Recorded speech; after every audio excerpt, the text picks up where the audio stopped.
يا صباح الورد والفل، ازيكم؟ عاملين ايه؟ يا رب تكونوا بخير. النهارده روتين جديد ويوم جديد، بس قبل ما نبدا لو انت اول مره تشوفيني اشتركي في قناتي وفعلي الجرس عشان يوصلك كل الجديد بتاعنا ان شاء الله. تعليقات كده حلوه بقى زيك بذكر الله عشان تكون صدقه جاريه ليا وليك ان شاء الله.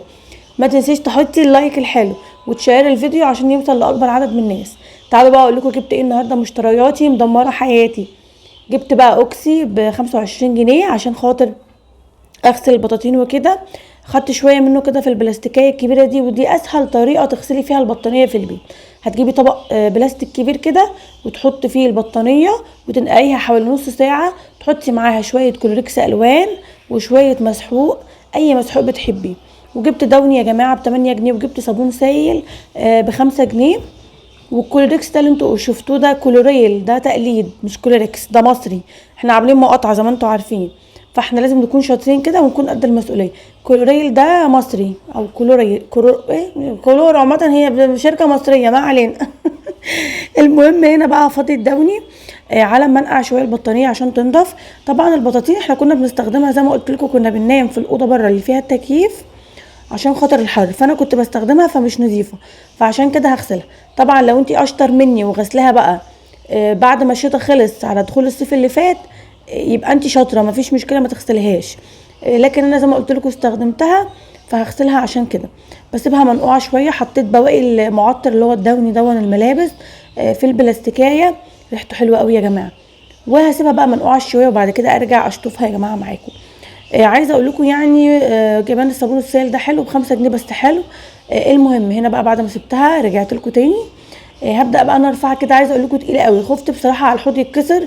وعايزه اقول لكم حاجه، فرح حاجات بقى بتقول لي ماما انا عايزه اعمل عليها شويه كده، اتنطط عليها. قلت لها تعالي، عملت لها شعرها كده كحكه وجايه بقى اشيلها كده. عايزه اقول لكم حاسه ان الحوض هيتكسر اقسم بالله. فهسيبها كده ايه، هصفيها على الارض واشطفها. دي بقى البطانيه التانية، اول واحده اللي كانت نبيتي قوي دي اهي شلتها عشان خاطر هنشرها، بس طبعا مش هتنفع برضو على المنشر. هحطها على المنشر الحديد ده بس لما تصفي، عشان جارتنا اللي تحت بتقفش من اي ميه بتنزل على الالموتال عندها، فانا لازم اما تصفي هنشرها. انا حطيتها في البلكونه بحيث ايه خلاص ما عادش فيها اي حاجه، تصفي بس بسيطه والميه مش هتبقى موجوده فيها خفيفه قوي، فهنشرها على المنشر الحديد ده. كان عندي شويه هدوم برضو غسلاها، شلت الهدوم اللي انا نشراها وبنشر الهدوم اللي انا غسلتها دي. طبعا انا بغسل على ايدي بقالي فتره لان الغساله بايظه، هتتكلف مبلغ يعني كبير شويه، فان شاء الله لما ربنا يرزقني بيه هصلحها يعني اصلحها ان شاء الله. ادعوا لي ربنا يرزقني الخير. اللهم صل وسلم وبارك على سيدنا محمد. الغسيل طبعا على ايدي يعني مش مرهق الحمد لله، لان الهدوم ما بتكونش مش نضيفه قوي، لا هي بتكون بس فيها عرق او كده او تراب بس من العيال. فعلشان كده حبايبي الغاليين انا بغسل كل يوم، كل يوم هتلاقوني بغسل مجموعه الهدوم اللي العيال بيغيروها وهدومي اللي انا بقلعها بغسلها. غسلت طقم المدرسه بتاع سيف، طبعا الجمعه والسبت اجازه، فعشان خاطر يبقى نضيف برضو يوم الاحد. وبس كده شويه هدوم كده وشويه حاجات والبطاطين، يبقى انا كده خلصت اللي ورايا من الغسيل للهدوم. لسه بقى الطبيخ، ناويه اطبخ لهم كده شويه اكل حلو.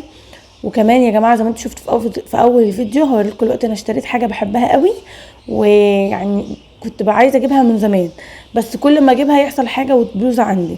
دي البطانيه هي زي ما قلت لكم هسيبها ايه تصفي البواقي كده في الجنب. انا حطاها كده في الجنب بحيث تنزل على الشارع ما تنزلش على جارتنا اللي تحت. بصوا هنا ده الزرع اهو، ده زرع او نبات الريحان، ريحته يا جماعه تحفه. جبته من يومين وكنت كل شويه اقول هصوره كده. عندي بقى فار بيجي البلكونه او عصافير ما تعرفوش بيخش ياكلوه، فطبعا مش عارفه اعمل معاهم ايه خالص، فكل شويه بدخله بقى. المهم انا بحب الزرع جدا والنباتات وبحب ريحه الريحان قوي.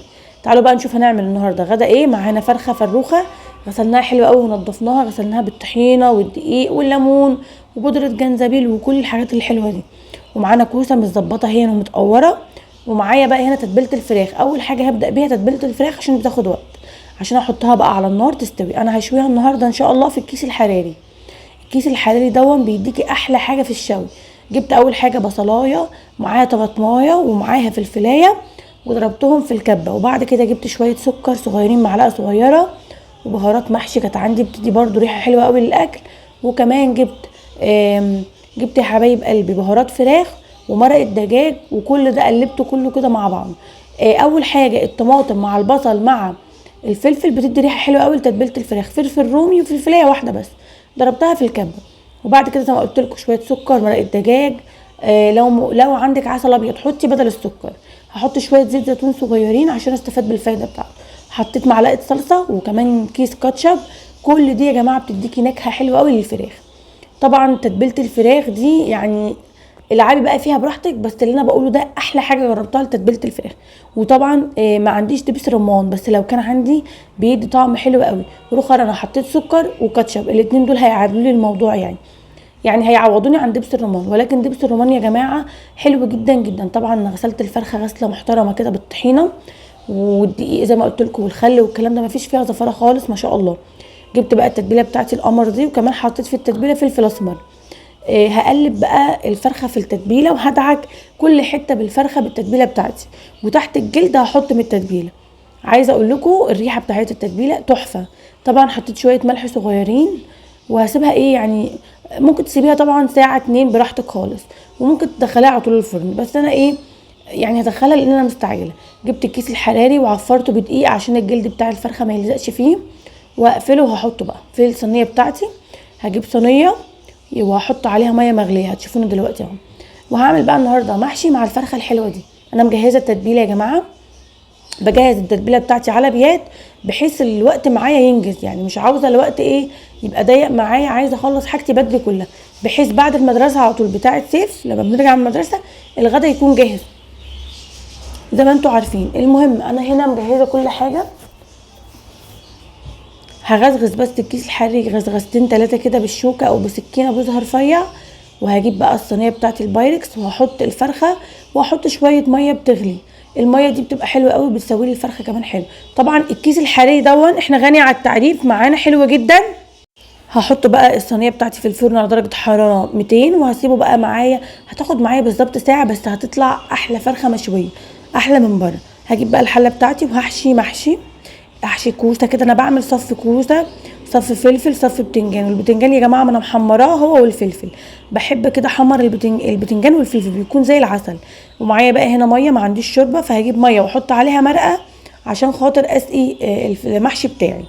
المرقه هي جبتها، هاخد واحده بس منها تمام وهقلب. وطبعا عندي صلصه اللي هي العلب، بحط منها معلقه او معلقتين على الشوربه بتاعتي او الميه بتاعتي، بتديلي لون حلو قوي للمحشي. انا عملت حله متوسطه الحجم، لا هي كبيره ولا صغيره. وهعمل حله كمان مشكل، هعملها بقى كده مع نفسي، وبعد ما اسوي هفرجكم. بصوا ما شاء الله، بصوا الرصه اوعى من الرصه. هغطيها بقى وهسيبها لغايه لما تستوي، وبعد كده هفرجكم على الجمال بصوا هنا بقى الفرخه طلعت، عايزه اقول لكم رهيبه، فرخه متكتفه زي ما بيقولوا، جميله جدا جدا يا جماعه. والله العظيم انا ندمت على عمري اللي فات اللي كنت بشتري الفراخ فيه من بره. الكيس الحراري بيخلي الفراخ جميله ودايبه كده وجوسي وقمر كده. بصوا انا بجيب العلبه بتاعت الكيس الحراري بجيبها ب10 جنيه، وما شاء الله بيقعد يعني بيبقى فيه 5 او على حسب الوزن الحجم بتاعه. يعني ممكن في حجم كبير بيبقى فيه 5، في بقى كيس حراري حجم صغير للفراخ بيبقى فيه 10. فبتدفعي 10 جنيه او 15 جنيه وبتعملي بقى حاجه جميله كده وبتاكلي احلى اكل. طبعا انا كنت حاطه بصلايه تتشوي مع الفرخه، بجد يا جماعه شكلها جميل وريحتها زي القمر ما شاء الله. الله اكبر، جميله احسن من بره 1000 مره. والصوص اللي نازل منها ده جميل. ده يا جماعه صوص الفراخ، مش الميه اللي انا كنت حطاها. الميه اللي انا كنت حطاها نشفت خالص، واتبقى الصوص الحلو ده كان في الكيس الحراري، فتحته وفضيته. وهاخد برده في كوبايه او في بوله شوربه وهنشربها، بتبقى حلوه قوي بصراحه، جميله. بصوا ما شاء الله، واخده اللون بتاع الشوي القمر وريحتها حلوه. وادي البصلايه، جوزي قال لي كنت عملتي بصلتين، قلت له البصل غالي، كفايه واحده بس مشويه، هو بيحبه مشوي قوي. هنا بقى اللي موجود في قلبها في الكبده بتاعتها، وفي كمان بصي جوزه عايز ياكل خد حته جلده، بصوا هضربه اهو هياخد حته كبده، هو بيحب الفراخ المشويه ما شاء الله جدا. وزي ما قلت لكم طعمها مظبوط كده بالملي، وملحها مظبوط وطعمها كله حلو، بسم الله ما شاء الله. ناكلها في الهنا ان شاء الله. وبجد جربوا الطريقه دي في الفراخ المشويه، هتعجبكم جدا جدا جدا ان شاء الله، وهتدعوا لي عليها والله. تعالوا بقى نشوف المحشي يا حبيبي. المحشي استوى خلاص، هو استوى اهو. دلوقتي بقى هغرفه في الطبق عشان ناكل. بصوا يمكن التصوير بس مش عارفه ظالم المحشي، بس المحشي حلو قوي قوي قوي. ده بقى المحشي المشكل بجد يا جماعه رائع. يلا بينا بقى نغرفه في الاطباق بتاعتنا ونروح نتغدى بالف هنا وشفا لينا. طبعا زي ما قلت لكم ان شاء الله انا هغير الحلل، بلف لفه محترمه كده، وهروح اشتري حلل جديده وهصور معاكم الفلوج بتاعي. وكمان هوريلكم الحله لما اشتريها. عايزه اقول لكم رائع. يلا بينا ندوقه سخن قوي. بصوا اللي تحت ده بصل ومش لازق يا جماعه، انا هاكله، انا بحب اكله من الحله كده. بصوا طبق محشي معتبر بقى، لا تقولي لعناني ولا الناس دي خالص، ده احنا بنعمل احلى اكل في البيت والله يا جماعه، بجد بجد احلى اكل في البيت ملوش مثيل، ويعني مش مكلف زي اكل بره، فبطلوا اكل المطاعم ده خالص. هنا بقى ايه، بجيب الفرخه عشان كنت حطاها عشان تفضل سخنه، انا بحب اكلها تكون سخنه مش بحب تكون بارده. هشيلها. خدت البصلايه المشويه اهي، كنت عايزه احط تحتها كده بقدونس بس ما كانش عندي، لو انتي هتقدميها حطي بقدونس هيدي شكل حلو، او طماطميه كده متقطعه ورده، بس هي كده يعني رائعه. بصوا ما شاء الله عليها، ربنا يبارك يا رب. الفرخه دي يا جماعه ليها قصه معايا، هعملها لكم في فيديو، ليها قصه كبيره قوي، فانا هعملها معاكم في فيديو ان شاء الله. بصوا بقى هنا فرح كانت بتعكسني، قلت لها بطلي تعكسيني، بس كانت عايزه ميه اديت لها ميه. هنا بقى حطيت الصوص الجميل دون، وهغرف برضو المحشي المشكل. عملته بتنجان وفلفل وكوسه، انا بجيب الحاجه من بالليل وبجهزها على بيات بحيث ان انا ما اخدش وقت. ده بقى الحله التانية هي اللي فيها البتنجان والكوسه زي ما قلت لكم والفلفل، بحب ارصها كده، مش بحب احطها مفرفته كده او مفرفضه، لا لازم ارصهم كده بشكل حلو، البتنجان والحاجات دي بيبقى شكلها حلو لما بتترص. هرصها ونغرف بقى وناكل، لان الواحد جاع قوي بصراحه يا جماعه، بجد جوعنا جوعنا يعني. بصوا ما شاء الله روعه جميله جدا. تعالوا بقى افرجكم على الاكل من قريب عشان تتفرجوا على العظمه اللي احنا عاملينها النهارده. طبق المحشي الجميل اللي هو المشكل، كرنب وكوسه، وطبق المحشي المشكل من غير كرنب اهو، مية مية بقى. لا تقولي بقى ابو شقرة ولا الناس دي ولا الاكل بتاع بره، لا لا لا لا، احنا بنعمل احلى اكل بجد. ربنا يبارك يا رب. اتمنى الفيديو حبايبي يكون عجبكم، واستنوا الفيديوهات اللي جايه ان شاء الله، وادعوا لي كده ربنا يقدرني ويعيني واقدر انزل لكم الفيديوهات كلها اللي انا عاملاها. انا عامله كذا فيديو ان شاء الله هرتبهم وانزله لكم. اشوفكم على خير في رعايه الله وامنه. سلام عليكم ورحمه الله وبركاته.